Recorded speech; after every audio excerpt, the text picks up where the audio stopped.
Muita gente acha que a esquizofrenia é o máximo dos problemas que se pode encontrar na questão mental, mas não. Dependendo das circunstâncias, outros transtornos, outros adoecimentos também podem se tornar muito graves. Olá, tudo bem? Sejam bem-vindos ao meu canal. Eu sou a Leca Raine. O nosso tema de hoje é a bipolaridade. E a bipolaridade tipo 1 ou tipo 2. Nós sabemos que a bipolaridade é um transtorno que mexe com o humor das pessoas. É um transtorno do humor e por isso eu acho tão importante trazer aqui para vocês, aqui no nosso canal. Antes de tudo, eu quero te pedir para você dar o seu like nesse vídeo, sim, dar o seu joinha, compartilhar com seus amigos e quem sabe talvez fazer um comentário, me falar o que você achou desse tema. Se você gostou, se você já conhecia algo a respeito ou se você tem o transtorno da bipolaridade também. Muitas pessoas já se manifestaram aqui no canal falando isso. Leca, eu tenho o transtorno bipolar. E eu gostaria de ouvir o que você achou desse vídeo. Vamos então iniciar nossa conversa? Pois bem, a bipolaridade ou o transtorno bipolar, ele é um transtorno do humor. E olha só, gente, ele tem dois tipos, o tipo 1 e o tipo 2. A bipolaridade, ela é caracterizada por duas fases preponderantes. Uma das fases é chamada de mania e a outra fase é a fase depressiva ou depressão.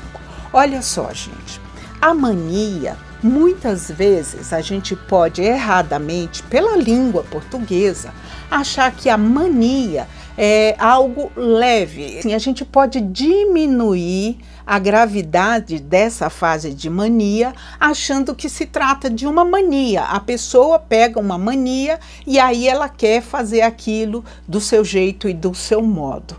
Só que mania, nesse caso, não é essa mania que a gente conhece. Mania de acordar cedo, mania de dormir tarde, não é isso. A mania, no caso da bipolaridade, é uma fase que pode ser bem grave, bem problemática e muito perigosa também. Porque a pessoa que tem bipolaridade, ela necessariamente tem a mania, que é uma fase que pode durar alguns meses ou algumas semanas. Isso varia de caso para caso, isso varia de pessoa para pessoa, é claro, e também varia em torno do tratamento que essa pessoa está fazendo. O que se pode dizer é que quando a pessoa não se trata corretamente, é que essas fases elas são mais graves e mais problemáticas, mais duradouras e mais repetitivas também. Mas o que vem a ser especificamente essa fase? Essa fase, ela é caracterizada por um excesso de energia da pessoa. Ela se sente revigorada o tempo todo, ela não se cansa, o cansaço não chega. É por isso que muitas pessoas se recusam a se tratar, porque a fase da mania, ela é acompanhada de um vigor, de uma energia muito grande, onde a pessoa, ela se acha muito bem, ela acha que está muito bem, ela acha que está revigorada. Quando a pessoa é mais idosa, ela acha que rejuvenesceu. Por quê? Porque ela se sente realmente sem sono, sem abatimento, sem cansaço. O sono, aliás, vai embora. Muitas vezes a pessoa tem insônias enormes, fica dias sem dormir e acha que isso é perfeitamente normal e aceitável. Quando nós sabemos que não é bem assim, nós precisamos, o nosso cérebro, ele precisa de descanso para ele ficar revigorado, para ele tomar atitudes que sejam de acordo com aquilo que a gente precisa. Então, um cérebro acordado dias e dias sem dormir, na maioria das vezes, ele começa a tomar atitudes muito erradas, precipitadas, perigosas. A pessoa na fase da mania, devido a esse vigor que ela sente que tem, muitas vezes ela parte para para ações que ela jamais faria se ela não estivesse passando por aquilo. Por exemplo, a aptidão sexual. Tem muitas pessoas que começam a querer fazer um sexo desregrado, muitas vezes com pessoas que ela não conhece, muitas vezes sem proteção nenhuma, correndo o risco de pegar uma doença, com pessoas que ela conheceu ali, naquele momento, ou na rua. Ou pode ser que a pessoa ela não tenha essa vontade sexual, digamos assim, esse estímulo sexual, mas ela passa a ter estímulo para outras coisas, digamos assim, velocidade. Ela começa a dirigir de forma irresponsável, ela começa a querer cada vez mais velocidade, porque para ela a vida está totalmente cor-de-rosa, é um cenário só de coisas boas que podem acontecer, porque ela está tomada por essa sensação de prazer que não tem fim. E até o prazer, o excesso do prazer causa problema para a gente. É claro que nós precisamos ter um equilíbrio entre a sensação de prazer e a sensação de não prazer, de desprazer. Mas a pessoa que ela está na fase da mania, ela ainda não enfrenta o desprazer. Ela só vê aquilo que pode acontecer de mais e de melhor para si. Ela é tomada por digamos assim, por um egoísmo. Eu posso, eu mereço, eu fiz por onde, eu mereço tudo isso. Então, muitas vezes, ela vai lá e compra um carro sem saber como vai pagar, ou uma casa, ou ela vende o que tem, ela vende tudo o que tem, pensando em fazer uma viagem, em aproveitar a vida, em correr mundo, em conhecer novas pessoas. Só que o problema é que ela não planejou tudo isso. Ela age de uma forma muito rápida, sem pensar. Ela age sem pensar. E aí é que está o perigo. Toda uma economia de uma vida pode ir embora numa mesa de jogo, por exemplo. Um casamento de muitos anos, um casamento tranquilo e feliz, pode ir embora por uma noite de orgia sexual. É por isso que é tão importante que a bipolaridade ela seja conhecida por parte da sociedade.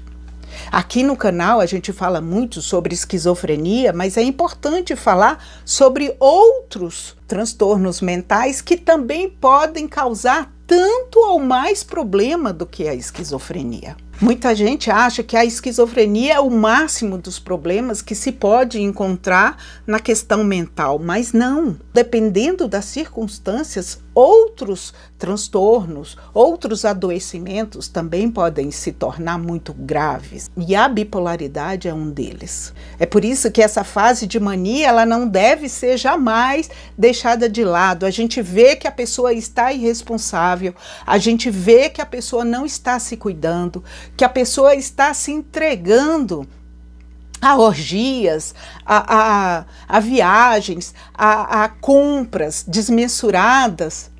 A gente precisa fazer alguma coisa. Muitas vezes a pessoa precisa ser internada, justamente nessa fase. Por quê? Para que ela seja preservada, para que ela seja cuidada e não se coloque em risco. Para que ela não se una a outras pessoas, para que ela não se una a pessoas que queiram fazer o mal para ela, para que ela não tome decisões precipitadas, as quais ela vai se arrepender depois. Então, a família é importante, é importantíssimo o papel da família. Nessa fase, a pessoa pode ter também alucinações e delírios. Como o papel da família é importante, o papel dos amigos também. É aí que se prova uma verdadeira amizade. Porque muitas vezes a fase de mania é muito divertida.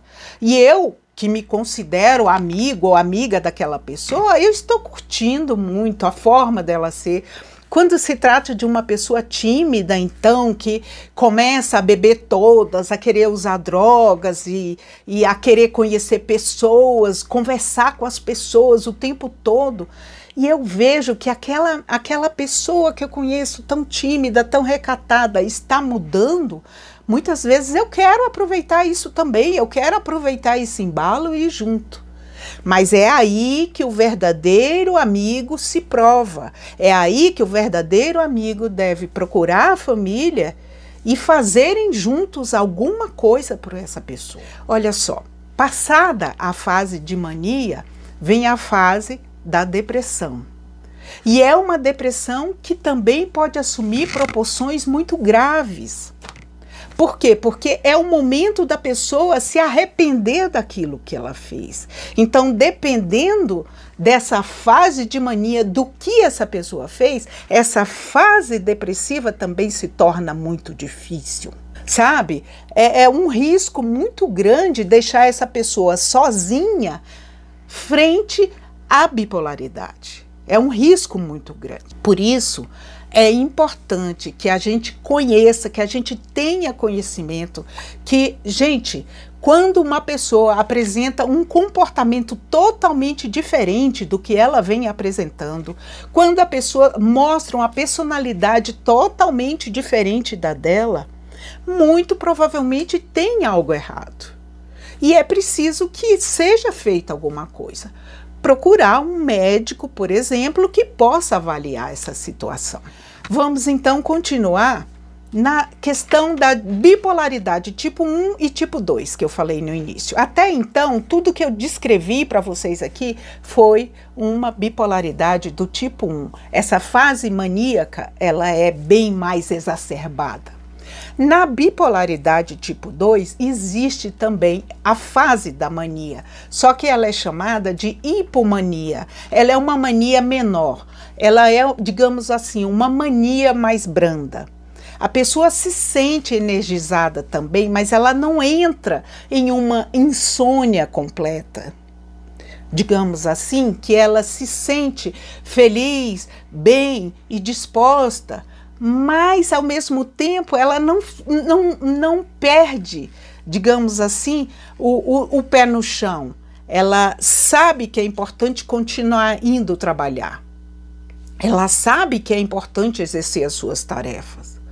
Porque a pessoa na fase maníaca do tipo 1, pode ser que ela vá e peça demissão, porque ela acha que não vai mais precisar daquele emprego. A pessoa na hipomania, que é a fase de mania da bipolaridade tipo 2, nessa fase, a pessoa que está nessa fase, ela se sente mais refreada, ela tem mais o pé no chão e ela está mais condizente com a realidade.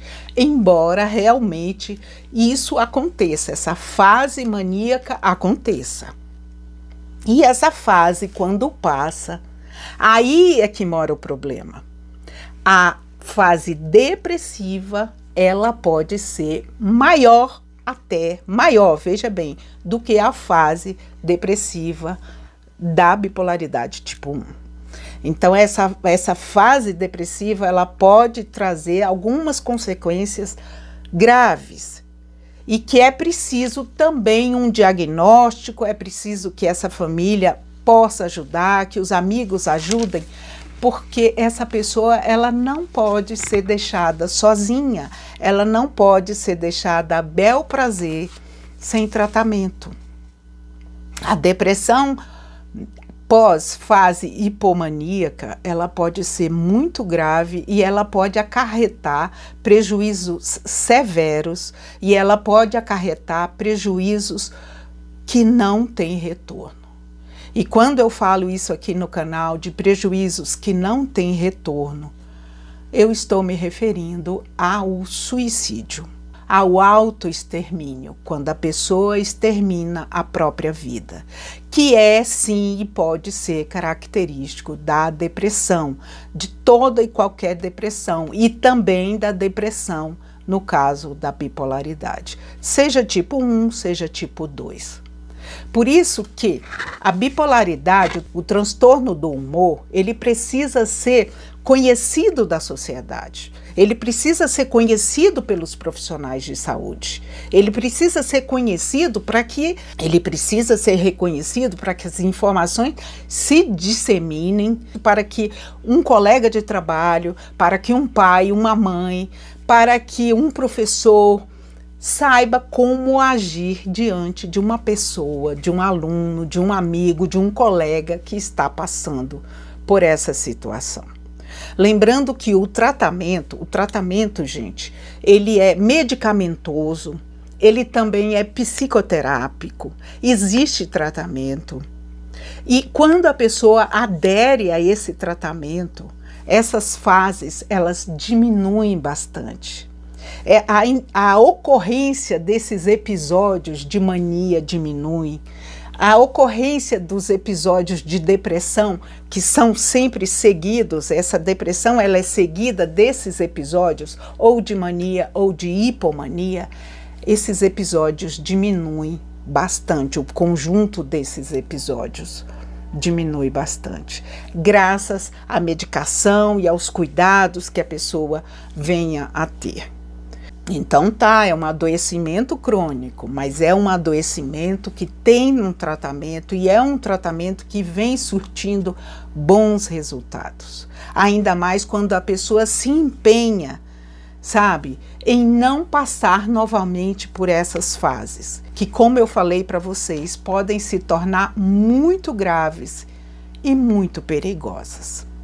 É isso que eu tinha para dizer no vídeo de hoje. Eu espero que eu tenha trazido alguma informação que venha te ajudar, ou agora ou no seu futuro, quem sabe. Eu quero muito te agradecer por a audiência até agora, te desejar uma ótima semana, um beijo, que você fique com Deus, sempre protegido, e até a próxima. Tchau, tchau!